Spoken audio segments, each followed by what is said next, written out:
Hello everyone, my name is NewFlowerGirl, but you can call me Demi. I butchered my intro. Let's start again. Hello everyone, my name is NewFlowerGirl, but you can call me Demi, and welcome back to another video. Today we're going to be finishing off my story. And yeah, I went to the barber's today and I got a fresh haircut. Yeah. Oh wait, the Twitch thing is still up there. We'll turn that off. Yeah, look. It's like I can do like this. Can't see a thing. But yeah, I got a fresh cut. It's supposed to be the curtain bangs. But yeah. Let's yeah, I really like it. I really like it. Like I can wear it in two ways. I can have it like this, or I can have it in front of my face. But that's gonna be difficult with this part where it would just like it's like, you know, like that. My mom has it too. But yeah, we're gonna continue on with our story, and apparently I've got some things wrong. We'll fix that real quick. Father, what? Wait. Grammatic. Oh, there were tree stump. Yeah, okay. Yep. Okay. Okay.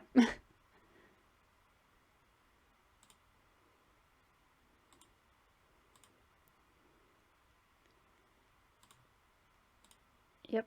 Yep.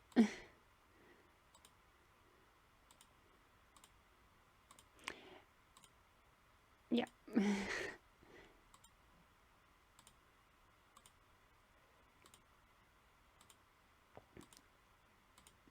You can now see like really quickly like how much of story I've done. And how bad my grammar is. Great. Yes. That's finished now, and I'm all the way up here. Why? I dragged it all the way down. So we left off with the story where Kara's mother died. Very unfortunate. Yeah, we'll read the final bit. So yeah, we'll just catch up, and then we'll continue from there. So all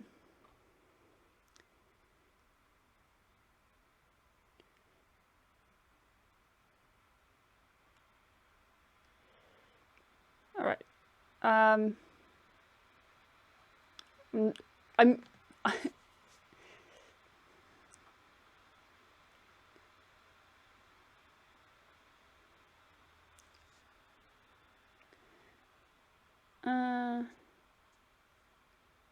okay, we're just gonna read the entire thing. So a few miles out of the jungle, they stopped. They saw a massive wall. Get out of there. They saw a massive wall built in front of the jungle. Kara looked at the wall and heard a weak squeaking noise. It was Carla. She was trapped in a cage. From looking at the bars, Kara could see that Carla was trying to break out. She tried to break the lock, but it was strong. The wall goes around the entire jungle, said Mick. You need to go in there, save the others. Peter, MJ, Luca, and your father must be there. Kara looked at him while he said, "Go, I will find a way to break Carla out." And Kara went to the wall. She went through the wall and searched for the others. When she got to the thick jungle part, she started to see blood and a few bodies of those she was trying to protect. The red pandas, just to be clear. With every step close to his target, she felt her heart drop. Seeing those bodies everywhere, it made Kara weaker. She couldn't protect them, but she knows her friend's father and boyfriend are there too. That gave her strength. After a few minutes of walking, she got to an open spot. There were no trees here. Kara recognized the spot. This was where she and Luca fought, when he was under his father's control. She heard a click. Kara looked up and saw a net falling onto her. It was a heavy one, reinforced with all kinds of metal to make it heavier. Kara couldn't get up, even if she tried. Well, look what we catch today, did she hear from behind her. It was Shira while she continued talking. A person who claims to be the protector of this jungle. You're not doing a great job at it, at protecting it. Kara looked up and said, That's because I was cleaning up your mess. Oh, said Shira. It sounds more like I'm cleaning up your mess. Look to your left. Kara looked left and saw her friend's father and boyfriend in a cage, all beaten up. Kara got angry and tried to get Shira to fall. Shira chuckled. It's cute how hard you try. But at last you made her knees. It weakened you a lot. You don't have the strength now to fight me, to protect those you love and care about. What will they think? Can they cower behind you like they did before? What can you do now while you're stuck? Kara closed her eyes. She thought of all the fun times she had with her friends and with Luca. About how she met Luca and Lando, when she got Carla, about the time when she and Luca went to the jungle to set those pandas free, and when they kissed. She gathered all her strength she had left and raised up into the air. Shira looked at her and laughed. This was what she wanted. With Kara's powers being exposed, Shira tried to take it from her, but before she could even do so, she got thrown hard against the tree. Kara was glowing.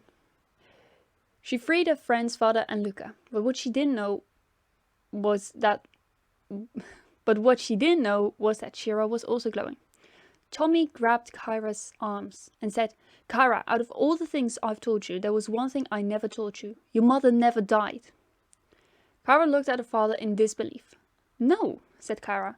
I saw her die that day. Yes, you were with her during the accident, said Tommy. But she was only in a coma for 2 years. When she woke up, she was beaten up so bad. She got bruises everywhere. Almost all her bones were broken, and her arm was severed. She found a way to regain her arm, but it was dangerous. You probably never heard of the Extremis Project. But she signed up for it, and she survived, and now she's back to have revenge. On whom? Asked Kyra with tears in her eyes. Me, said Tommy. Now leave before she hurts you. Kyra nodded her head and went with her father, but then she looked into the trees and saw Peter. Peter knew what Kyra wanted, so she pulled her up into the trees without anyone knowing. Kyra let out a battle cry and started attacking Shira. They started to fight very hard, kicking, punching and pushing. Then Shira pushed Kyra to the ground. She pulled her off the ground against the tree while trying to choke her. You'll never defeat me, said Shira. I'm no match for you. Kyra looked at her and said, No, I can't, but I can heal you. After Kyra said this, she felt Shira's grip getting tighter. She can barely breathe, but just when she was about to give up, she didn't feel the tight grip anymore. Kyra fell to the ground, grasping for air. When she looked up, she saw a man fighting Shira. Upon a closer look, she realized it was Simon, Luca's father. Simon fought against Kyra's mother. Just when Simon was about to finish Shira off, he hears a very loud stop. Simon looked at Kyra while she continued. You cannot kill her. She doesn't deserve this. All my life I've lived with the lie that my mother was dead. I was in hospital too after the crash. The doctors gave me a few months more to live, but I survived because of my powers. I gained them after the crash. But Shira didn't. Even though she did survive, she would quickly die. She would die quickly. The Extremis is tearing her apart bit by bit. Things can sometimes be seen as a cure, while they are slowly killing you. Kyra looked at her mother and said, Let me help you. I've healed several people in my life. I can do that for you too. Shira got up on her feet, looked at Kyra with tears in her eyes, and said, No power on earth can heal me. I'm a lost cause. Let me go. Kyra felt tears running down her face. She looked down and softly said, I can't take it to see you die again. I'm not strong enough. Then she felt her hand on her cheek. She looked up and saw it was her mother. Shira smiled and said, Honey, you're stronger than you think. I will always be with you. Then Shira took a necklace and put it around Kyra's neck. This stone, this was the thing that kept me alive, did Shira say. It will keep you alive too, no matter what. Kyra saw how her mother collapsed to the ground. She kneeled down and held her in her arms. Shira faintly said the words, "I am so proud of who you became." And then she fell away, giving into the darkness. "No, no, no, no," said Kyra, with her voice breaking. "Don't leave me." But it was too late. Shira has died. And that's already 10 minutes of the video. Well, this is going to be the longest one I've ever done on story writing, probably. Because I want to finish this story so I can start on part 3 again. On the stream last Wednesday, I did a bit of planning, and yeah, it's going to be... It's kind of like sad now I think about it, what's going to happen. But yeah, let's go. So they all ended up going home. A few days after Shira died. Yeah.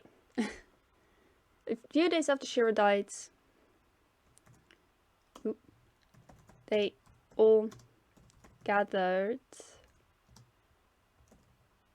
for the final tests in Abu Dhabi, for the post-season tests.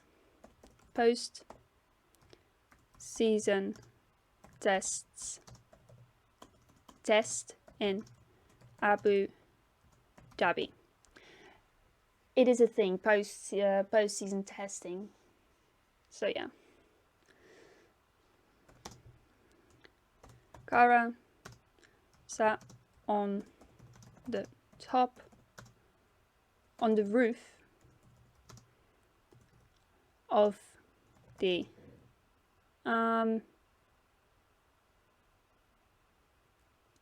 we'll just say has pit box.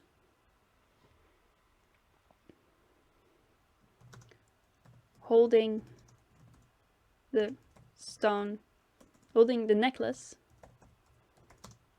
in her hands. This is the only thing she has left now from her mother.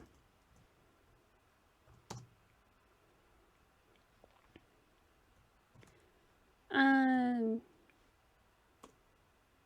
Lando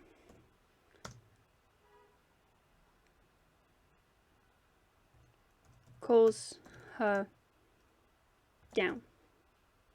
Like he calls her to come down. Calls her to calm down. He wanted to talk to her.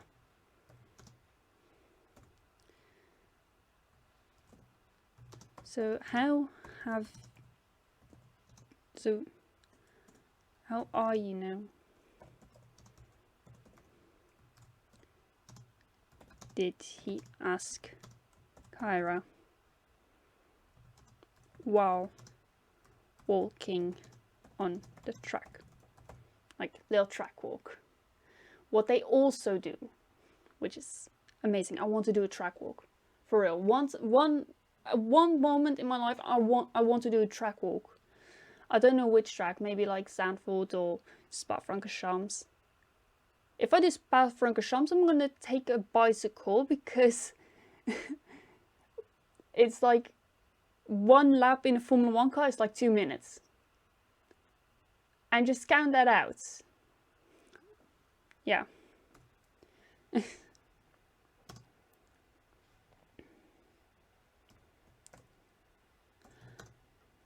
I'm alright, said Kyra. I just miss her. All my life, I'm used to having it automatically updated, guys. I'm sorry. All my life, I've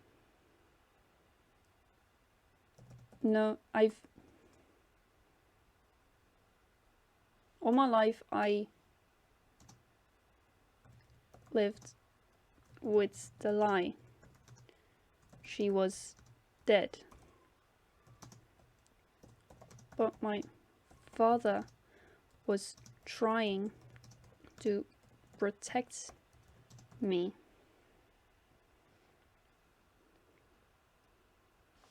I'm gonna say, but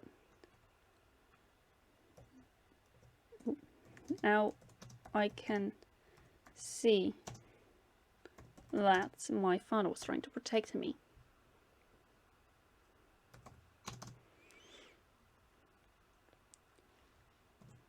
They kept on walking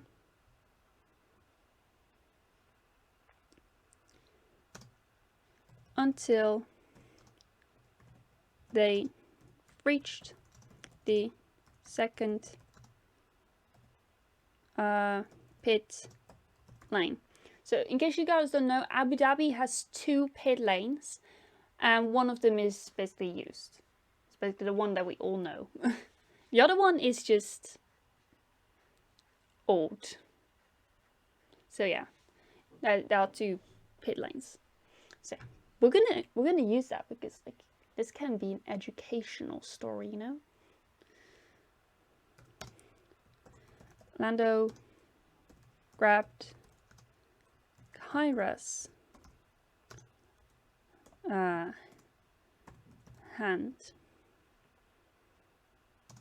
and forced her to stop, and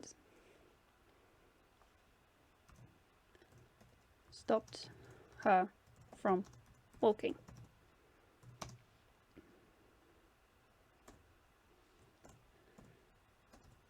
It's been quite a few years since we've met.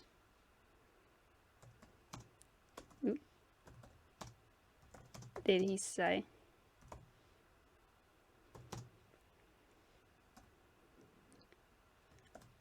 I am gonna miss you.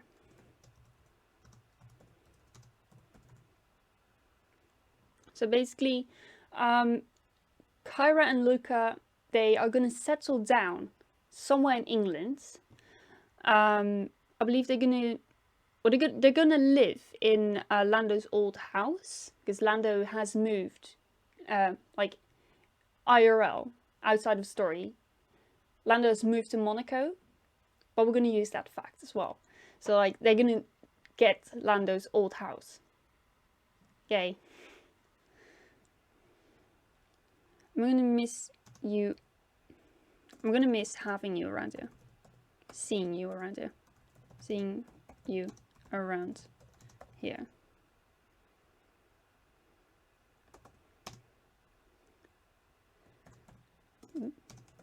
Kara chuckled and said, I'll always come to see you race in Silverstone.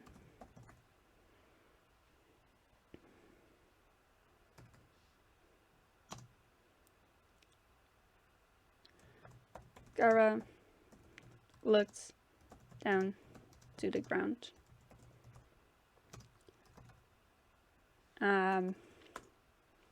And said,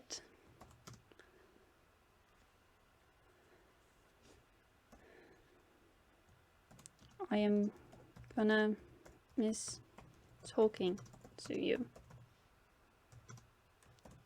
You always cheered me up.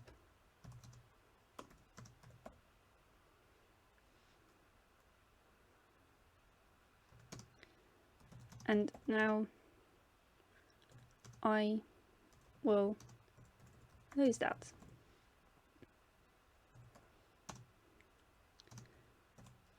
Panda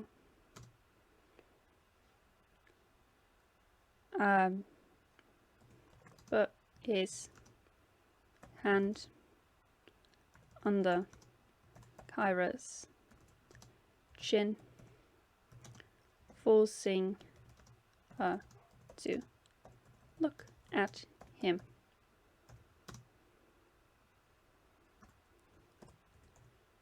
You can always call me, you know.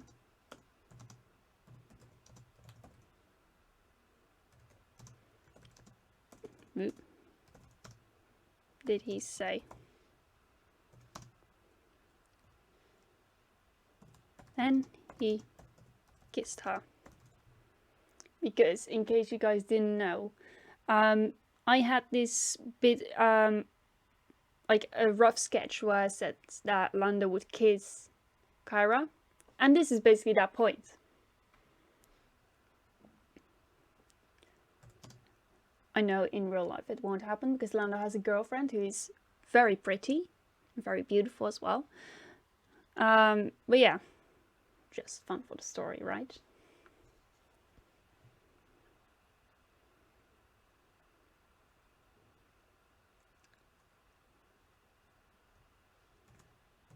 They walked back to the main pit lane, and there they said their final goodbyes. Kyra and Luca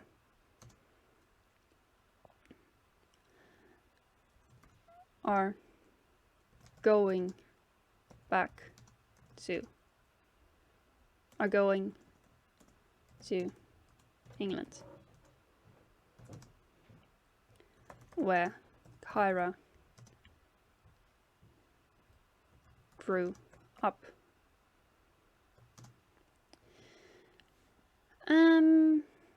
What else?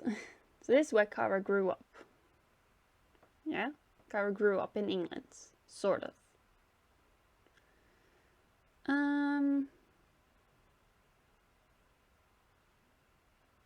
Yeah.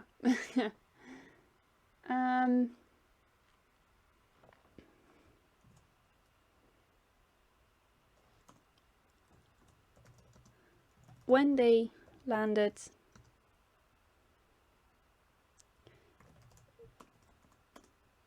they went straight to their new home.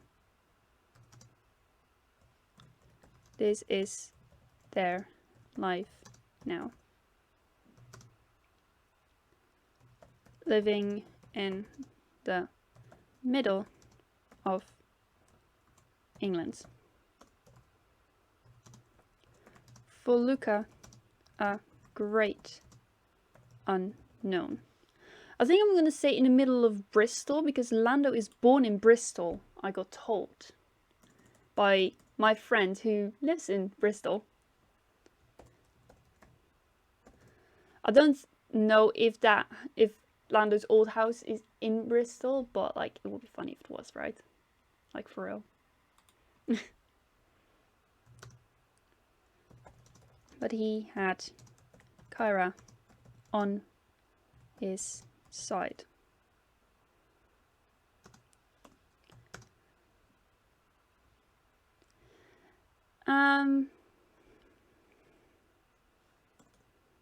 Yeah. Just gonna minus that one a little. A few years went by.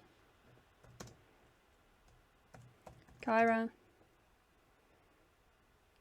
and Luca were happy.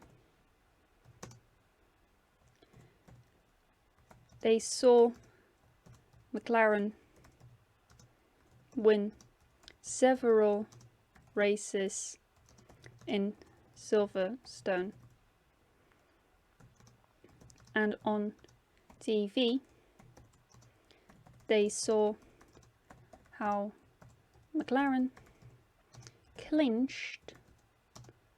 That is grammatically incorrect,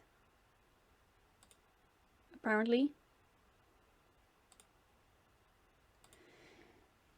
I don't think that's how you write it though. Clenched. Yeah, that's how you write it. Clenched. There.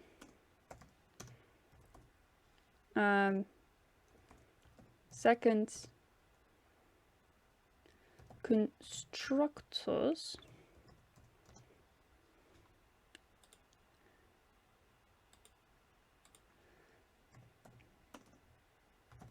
Championship since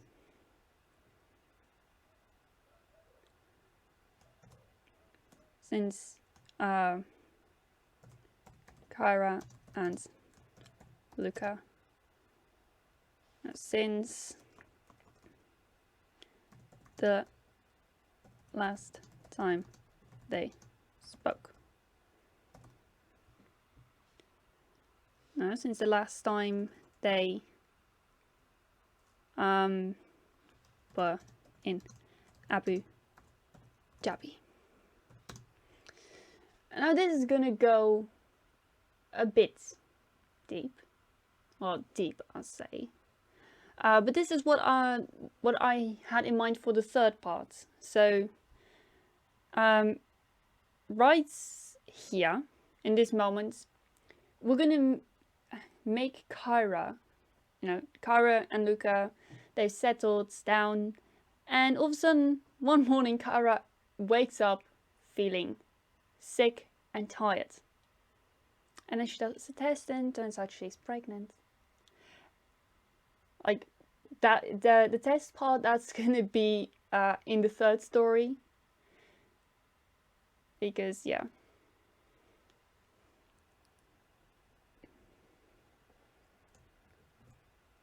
One morning,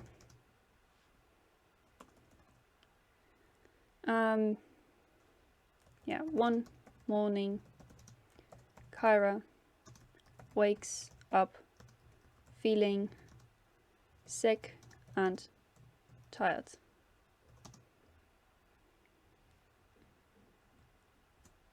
She doesn't know what it was. But Luca had weird dreams that night. He dreamt they had a family.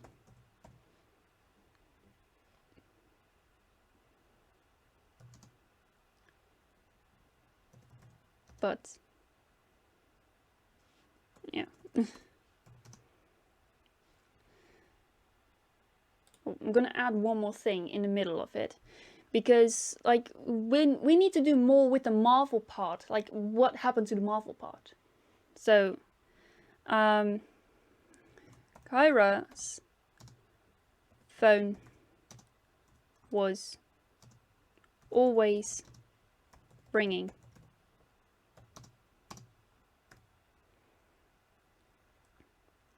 Was always ringing.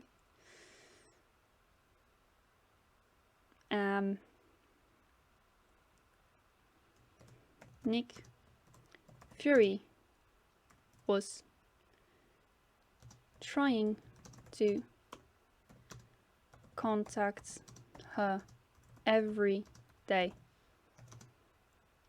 but she never picked up. She was done with being a hero. She wanted to be a normal woman.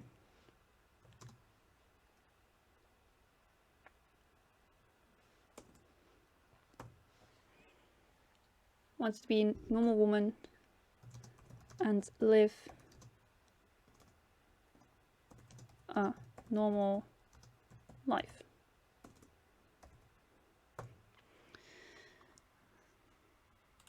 Yeah. They dreamt they had a family. and that something bad would ruin all this.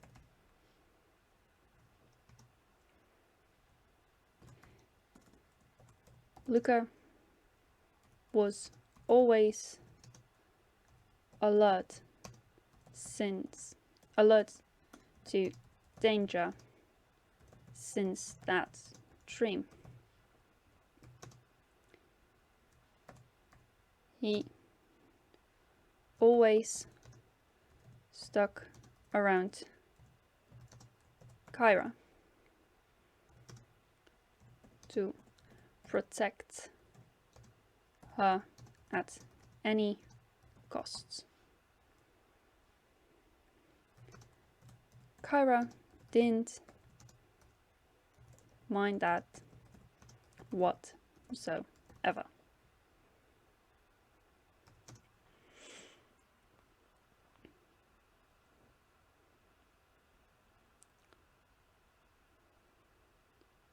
And then we're gonna go and do the bit where it's like the official end. But we're not gonna say they lived happily ever after, because like that's wrong. That you don't put that in a Marvel movie, like no way.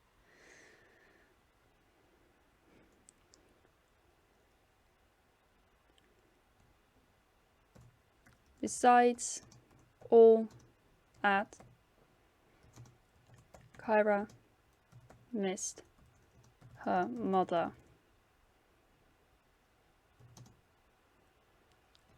If only she could bring her back to life,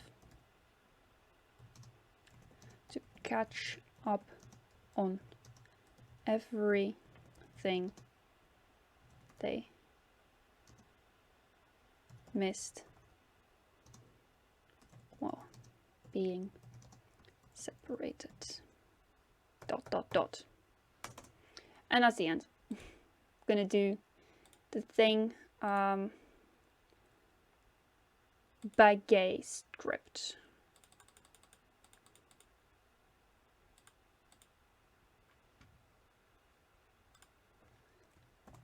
The end. And that's the story finished. I am gonna go and color code it, and then I will record several videos of me reading out the story, and yeah, I will also do an audiobook kind of thing where I read out the entire story for you guys. So yeah, I hope you guys enjoyed it. If you did, then please hit the like button and also subscribe if you want to see me make part 3. Also like if you want to see me do part 3. And also if you have any suggestions for part 3, then let me know. Alright? I'm not going to show you guys my suggestions if you didn't come to me on stream. So yeah, that's just your loss.